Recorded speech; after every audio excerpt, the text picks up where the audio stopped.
We went climbing on a via ferrata near Mineral del Chico in Hidalgo, not far from its capital, Pachuca. This place is one of the so-called magical towns, which you truly must visit for its characteristic charm of the towns in this area. The road to get there, as expected, is difficult, full of curves and often shrouded in fog. We arrived at the town and shortly after at the rock we were going to climb, and the day slipped away from us there, taking much longer than we had planned due to the weather. Some members of our group rappelled down while others of us had to hurry and take the long path down, skirting the hill on an extremely difficult trail. The night, fog and cold made us quicken our pace as much as possible. Our phones began to run out of battery and those that survived had no signal.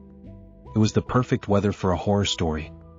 We had coffee with one of the guides and 2 employees who remained in the site's offices and hurried back to the town to find something to eat before heading back to Mexico City. Without GPS and now surrounded by fog, it was impossible to hit the exact road we had arrived on. This truly became a problem when we reached a street that split in 2, with divided opinions on which direction we had come from. In the end, we took a path that a few meters ahead began to descend and became increasingly narrower. A light a few meters away caught our attention. We approached to find someone to ask if we were on the right path. The light turned out to be a candle placed on a stone in a stream. We noticed it right next to us when no one answered our good evening. "Can I help you?" replied an older man emerging from the darkness moments later. "Are we heading the right way to the town?" asked the driver. "No.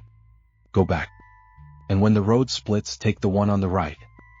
We reversed as there was no space to make a U-turn, and shortly after we found the correct path.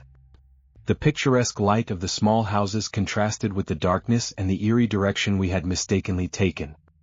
15 minutes later, we arrived at the town and found a small eatery still with a customer inside.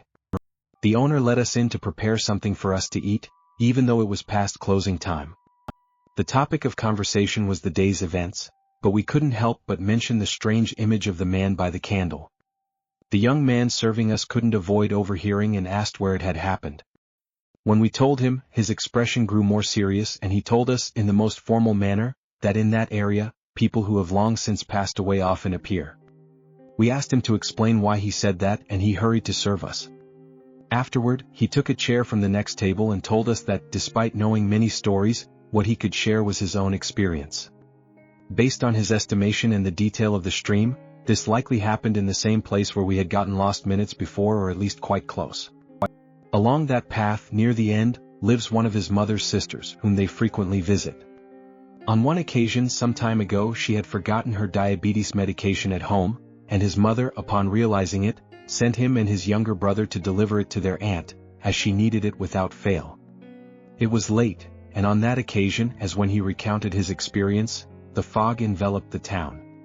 Just before reaching his aunt's house, there was the small house of a priest who had decided to stop serving the church at the end of his life, already in his 70s. There was something about him that always terrified the brothers and gave them a great fright when they saw his silhouette moving in front of them, crossing the path to get to his house. "Good evening, Father." A sigh emerged from the darkness. They were a little scared but knew the priest's eccentricities, which everyone attributed to senile dementia. They walked to their aunt's house and upon giving her the medication, they told her about the fright the priest had given them. "The priest has been dead for weeks," she said, chilling their blood.